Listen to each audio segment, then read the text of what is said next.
जय श्री कृष्णा मित्रों, आज के सत्र में हम आपको कुछ महत्वपूर्ण आसनों का आपको अभ्यास कराएंगे। इन आसनों का अभ्यास करके आप अपने शरीर को पूरी तरह से स्वस्थ रख सकते हैं। आज का जो हमारा आसनों का पूरा फोकस रहेगा वह है आपका उदर प्रदेश पर, अर्थात पेट संबंधी जितनी भी आपकी सारी समस्याएं हैं, इन आसनों का अभ्यास करने से आप उन समस्याओं से बच सकते हो। अपने पेट को, अपने शरीर को और विभिन्न प्रकार की जो व्याधियां हैं उनसे आप बच सकते हैं इन आसनों के माध्यम से। आओ शुरू करते हैं आज का पहला आसन। देखिए मित्रों, आज का हमारा पहला आसन आपका है वज्रासन। तो वज्रासन को करने से पहले सबसे पहले थोड़ा वज्रासन का जो शाब्दिक अर्थ है थोड़ा वो भी आप समझ लीजिए। वज्रासन का जो शाब्दिक अर्थ है वह है आपका कठोर। वज्र का अर्थ होता है कठोर अर्थात मजबूत, कि ऐसा आसन कि जिसको करने से हमारे शरीर में कठोरता आती है, अर्थात हमारा शरीर वज्र के समान मजबूत और कठोर बनता है। ऐसा आसन आपका वज्रासन आपका है। और वज्रासन को करते हैं, वज्रासन की विधि को समझते हैं और वज्रासन की क्या क्या सावधानी है इसको भी हम जानते हैं और करते हैं। वज्रासन करने के लिए सर्वप्रथम आप दंडासन में आइए। वज्रासन को आपको एक एक स्टेप को आपको समझना है कि किस प्रकार से आपको बताया जा रहा है। वज्रासन करने के लिए सर्वप्रथम आप दंडासन में आ जाए। दंडासन की पूरी विधि को मैंने आपको पिछली वीडियो में आपको बता दिया है, तो यहाँ मैं समय बर्बाद आपका नहीं करूँगा दंडासन को बताने में। तो दंडासन में आप बैठ जाइए।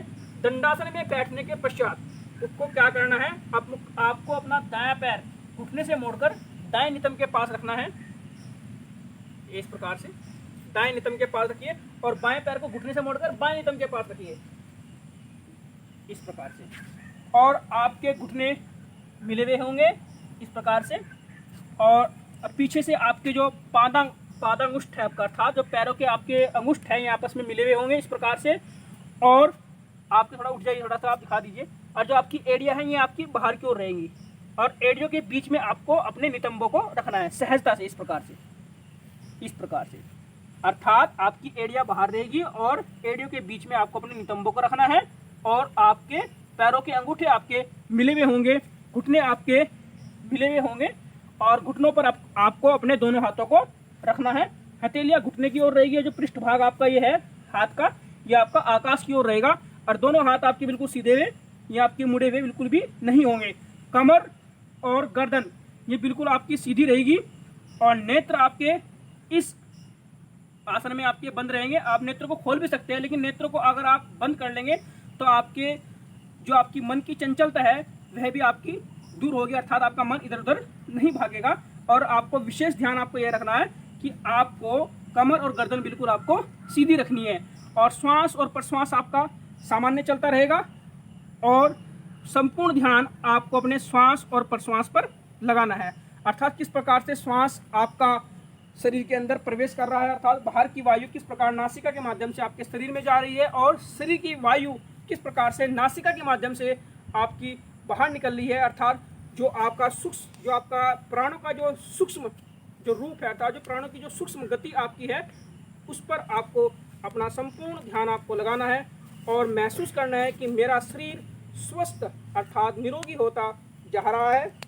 इस प्रकार की भावना के साथ आपको इस आसन का आपको अभ्यास आपको करना है। और इस आसन के बहुत फायदे हैं। पहले आपको सावधानी को थोड़ा समझ लीजिए। सावधानी इसमें आपको यही है कि ऐसे व्यक्ति जिनको घुटने की समस्या अर्थात घुटने संबंधी किसी प्रकार की कोई भी समस्या, अर्थात घुटनों में किसी व्यक्ति को दर्द है या कोई व्यक्ति घुटने के दर्द से पीड़ित है, तो घुटनों के दर्द से पीड़ित व्यक्ति इस आसन का अभ्यास कदापि ना करे, अर्थात इस आसन को अवॉइड करे, इस आसन से बचे। उसके पश्चात इसके लाभ आप समझ लीजिए। पहला लाभ इसका जो आपका है कि इस आसन को आप खाना खाने के बाद भी इस आसन को आप कर सकते हैं। आपने सुना भी होगा कि आपको खाली पेट योगाभ्यास आपको करना चाहिए, व्यायाम आपको खाली पेट करना चाहिए, परंतु वज्रासन आपका एक ऐसा आसन आपका है जो खाना खाने के बाद भी आप कर सकते हैं। अब आपका प्रश्न आपका यह रहेगा कि खाना खाने के कितने मिनट के बाद इस आसन का अभ्यास हमें करना चाहिए। तो कम से कम खाना खाने के 15 मिनट के बाद आपको इस आसन का अभ्यास करना चाहिए। अर्थात खाना जैसे आपने खाया, खाना खाने के 15 मिनट के बाद इस आसन का आप अभ्यास कर सकते हैं। अभ्यास आप कर सकते हैं। इस आसन को आप खाली पेट भी कर सकते हैं और खाना खाने के बाद भी इस आसन का आप अभ्यास कर सकते हैं। सावधानी मैंने आपको बता दिया कि घुटनों से पीड़ित व्यक्ति इस आसन का अभ्यास कदापि ना करे। अब देखते हैं इसके कुछ मुख्य लाभ इसके देखते हैं। देखिए, इस आसन का पहला आप लाभ देखिए, वज्रासन का पहला लाभ आपका है कि यह आसन अगर आप नित्य प्रति इस आसन का आप अभ्यास करोगे तो आपका शरीर बुढ़ापे में भी वज्र के समान कठोर और आपका मजबूत होगा वज्रासन करने से। उसके पश्चात इसका दूसरा लाभ आपका है हर्निया और बवासीर। ऐसे व्यक्ति जिनको हर्निया और बवासीर की समस्या है तो हर्निया और बवासीर के लिए भी यह आपका आसन बहुत ही लाभदायक आसन आपका है। और तीसरा लाभ इसका आप देखिए, भोजन के तुरंत बाद इस आसन को 10 से 15 मिनट आप अवश्य करें। अगर आप भोजन के तुरंत बाद इस आसन को 10 से 15 मिनट अगर आप करते हैं अपनी क्षमता के अनुसार तो आपको पाचन संबंधी किसी प्रकार की समस्या आपको नहीं रहेगी। उसके बाद आप इसका अगला इसका लाभ देखिए, आप किसी भी प्रकार की वायु संबंधी अगर आपको प्रॉब्लम्स है, आपको समस्या आपको है, मतलब यह आसन वायु संबंधी रोग के लिए बहुत ही लाभप्रद आपका आसन है कि वायु संबंधी वात रोग संबंधी किसी प्रकार की अगर आपको कोई समस्या है तो इस आसन से आप लाभ उठा सकते हैं। उसके बाद हम बात करते हैं स्त्रियों के लिए कि स्त्रियों के लिए कितना बेनिफिट्स ये आपका आसन है। कि स्त्रियों की मासिक अनियमितता अर्थात अगर उनको पीरियड संबंधी किसी प्रकार की अगर समस्या है, पीरियड में अगर किसी प्रकार की अनियमितता अगर है तो उस समस्या से भी इससे बचा जा सकता है अगर आप इसका नित्य प्रति अगर हमारी महिलाएं अगर हमारी बहनें इसका अभ्यास अगर करती है तो मासिक संबंधी अनियमितताओं को दूर करके उन्हें निरोगी बनाता है। उसके पश्चात इसका अगला सबसे महत्वपूर्ण लाभ वायु विकार से उत्पन्न अगर सिर दर्द के लिए यह रामबाण आपका आसन है। अगर वायु विकार से अगर आपको सिर दर्द आपको बनता है तो इस आसन का अभ्यास आप कर सकते हैं। कब्ज के लिए बहुत अच्छा है। आपकी पेट की जो अग्नि है, पेट की अग्नि अगर आपकी मंद पड़ गई है, भोजन आपका नहीं पच रहा है तो मंदाग्नि को भी ठीक करता है, पेट की अग्नि को भी ये आपका आसन ठीक करता है। कुछ योग शिक्षक इसे वीरासन के नाम से भी जानते हैं, अर्थात इस आसन को वीरासन भी कहते हैं। इस प्रकार से हम देखते हैं कि वज्रासन जो आपका है आपके संपूर्ण शरीर को स्वस्थ करने के लिए, निरोगी करने के लिए बहुत ही उत्तम आपका आसन है। अतः आप इस आसन का नित्य प्रति इसका अभ्यास करें। जैसा आपको बताया गया है, श्वास प्रश्वास के साथ सावधानी के साथ इसका अभ्यास आप करें। आओ हम दूसरा आसन का अभ्यास यहाँ से करते हैं। अब देखिए यहाँ से किस प्रकार से आप शशांक आसन को करते हैं। शशांक आसन को करने के लिए आप वज्रासन में आप बैठ जाइए। इस प्रकार से आपको बताया गया है। श्वास लेते हुए, इस अवस्था में श्वास लेते हुए दोनों हाथों को कान के बगल से सटाते हुए सिर के ऊपर उठाए। इस प्रकार से आप देखिए। अब श्वास छोड़ते हुए सिर में दोनों हाथों को एक साथ सामने की तरफ जमीन से स्पर्श कराए। धीरे धीरे श्वास को छोड़ते हुए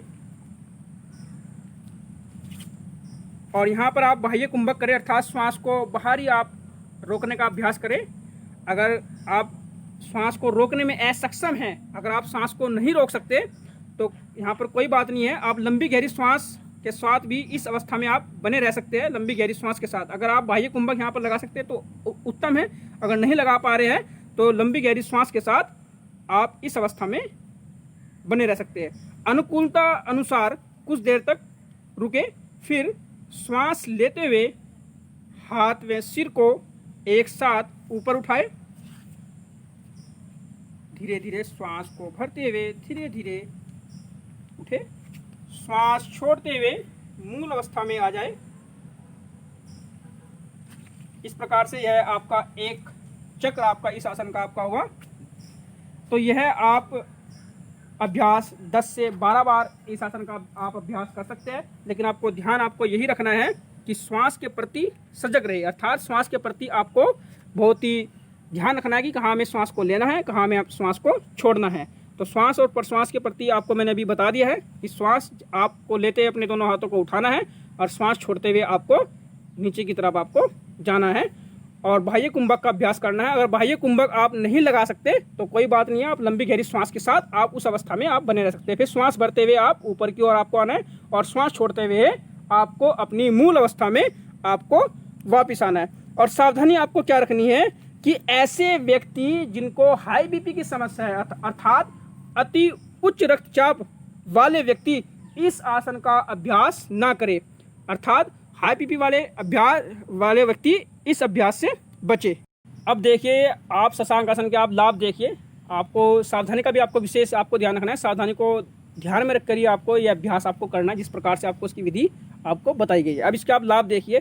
पहला लाभ आपका है कि पेट संबंधी सभी प्रकार की समस्याओं से बचने के लिए, अर्थात जितनी भी पेट संबंधी सारी समस्या है इस आसन को करके आप पेट संबंधी सभी प्रकार की समस्याओं से आप छुटकारा पा सकते हो।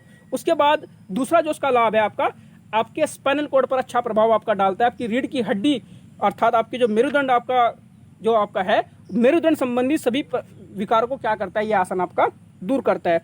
उसके पश्चात आपका जो उसका तीसरा लाभ जो आपका है वह है आपका रक्त संचार प्रणाली को आपको क्या करता है, ये सुचारू रूप से चलाता है। अर्थात आपके जो ब्लड सर्कुलेशन जो आपका है उस ब्लड सर्कुलेशन को क्या करता है, आपका ये नियमित करता है, सही करता है।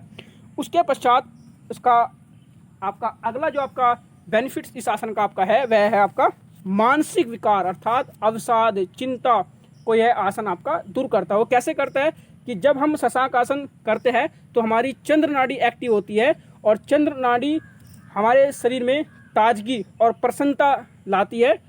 तो इस आसन को करने से हमारी चंद्र नाड़ी पर प्रभाव पड़ता है, अर्थात हमारी चंद्र नाड़ी एक्टिव होती है और चंद्र नाड़ी एक्टिव होने के कारण हम विभिन्न प्रकार की चिंताओं से मानसिक विकारों से हम इस आसन को करके छुटकारा पा सकते हैं। उसके पश्चात आपका वायु विकार का शमन करता है, अर्थात वायु विकार से उत्पन्न होने वाले सभी प्रकार के रोगों से छुटकारा पाने के लिए यह आसन आपका बहुत ही अच्छा आपका अभ्यास है। प्रजनन अंग के विकारों को यह आसन आपका ठीक करता है। अगर प्रजनन अंग संबंधी किसी प्रकार की कोई समस्या है तो इस आसन को करके आप लाभ उठा सकते हैं। आपको इसमें यह ध्यान रखना है कि हाई बीपी वाले इस आसन का अभ्यास ना करें और घुटने से संबंधित व्यक्ति अर्थात घुटने से संबंधित जो व्यक्ति है, अर्थात घुटने का मतलब यही है कि अगर आपको घुटने संबंधी किसी प्रकार की अगर आपको समस्या है, किसी प्रकार का आपको घुटने में दर्द है तो इस आसन का अभ्यास आप ना करें। इसका आपको विशेष आपको ध्यान रखना है। अब देखिए मित्रों, अब यहाँ से हमारा अगला आसन जो आपका है उसका नाम है उष्ट्रासन। अब उष्ट्रासन को करने से पहले उष्ट्रासन का थोड़ा सा आप शाब्दिक अर्थ समझ लीजिए। उष्ट्र का अर्थ होता है ऊंट, अर्थात इस आसन को करने से हमारी जो आकृति शरीर की जो बनती है वह ऊंट की तरह बन जाती है, इसलिए इस आसन को हम उष्ट्रासन भी कहते हैं। इंग्लिश में इसको कैमल पोस्चर कहा जाता है। तो देखते हैं कि उष्ट्रासन को किस प्रकार से आप करते हैं। अगला आपका अभ्यास है वह है आपका उष्ट्रासन। तो उष्ट्रासन को हम थोड़ा दो भाग में करेंगे, दो वेरिएशन में इसको करेंगे। तो पहला हमारा है अर्ध उष्ट्रासन और दूसरा है आपका है पूर्ण उष्ट्रासन, अर्थात जब आपके हाथ एडियो को नहीं छू रहे हैं तब आपको अर्ध उष्ट्रासन का अभ्यास आपको करना है।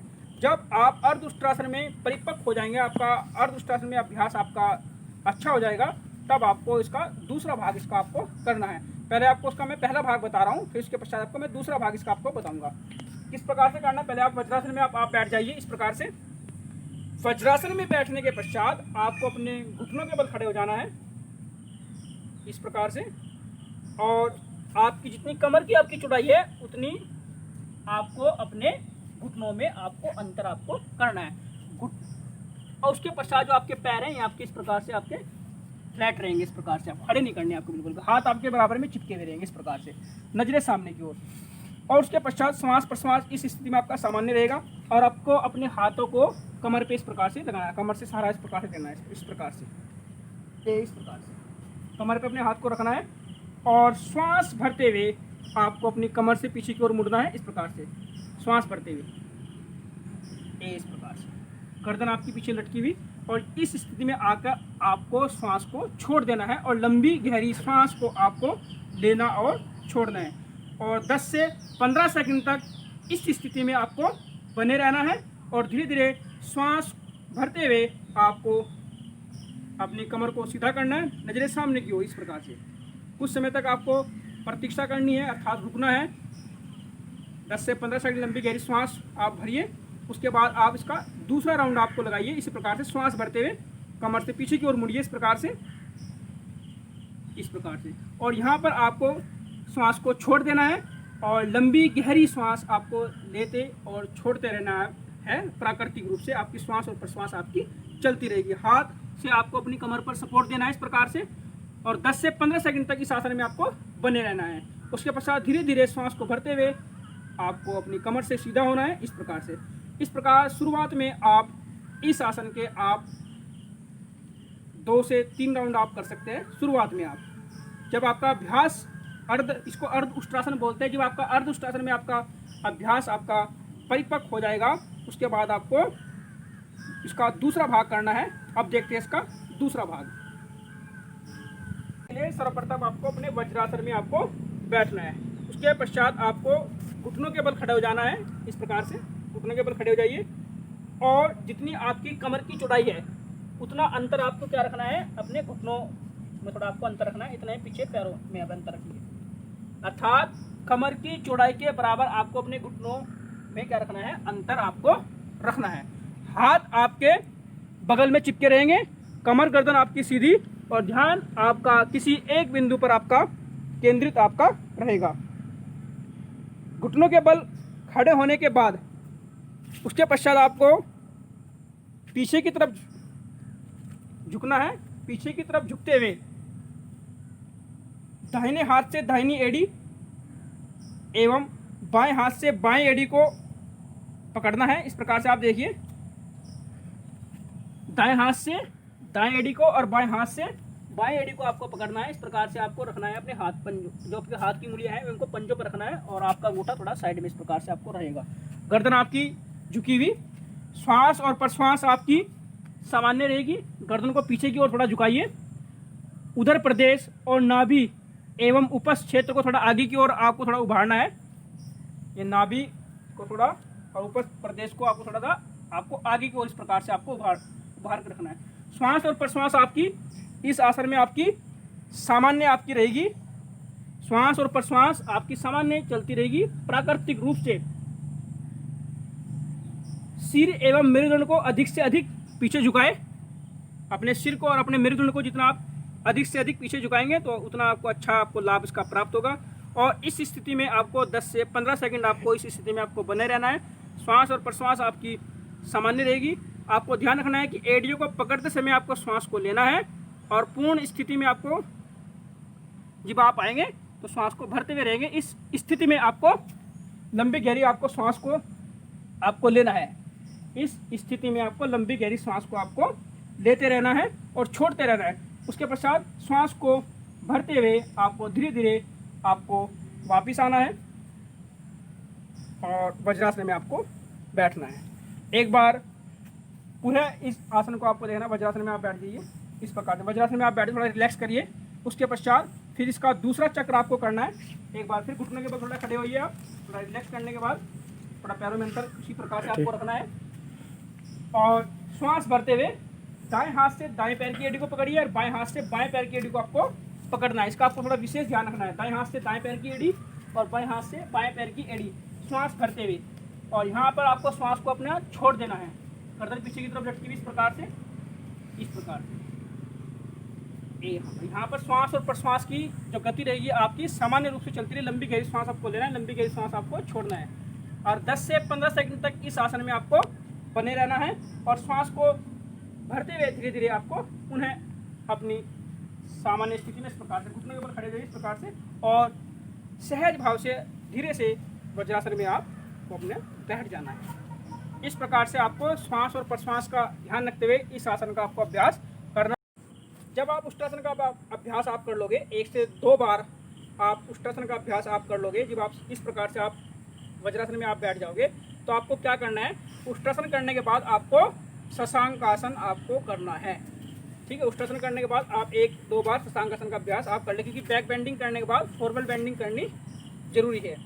इस प्रकार से लंबी गहरी श्वास को भरना है और श्वास छोड़ते हुए आगे की ओर। इस प्रकार से आपको शशांकासन बताया गया, इस प्रकार से आपको शशांकासन आपको करना है। उष्ट्रासन करने के बाद आपको शशांकासन 1 से 2 बार आपको यह अभ्यास आपको करना है। अब अब देखिए आप उष्ट्रासन के लाभ। पहला लाभ, मोटापे के लिए बहुत ही अच्छा अभ्यास है। ऐसे व्यक्ति जिनको मोटापे की समस्या है तो मोटापे को भी यह आसन आपका क्या करता है, कम करता है।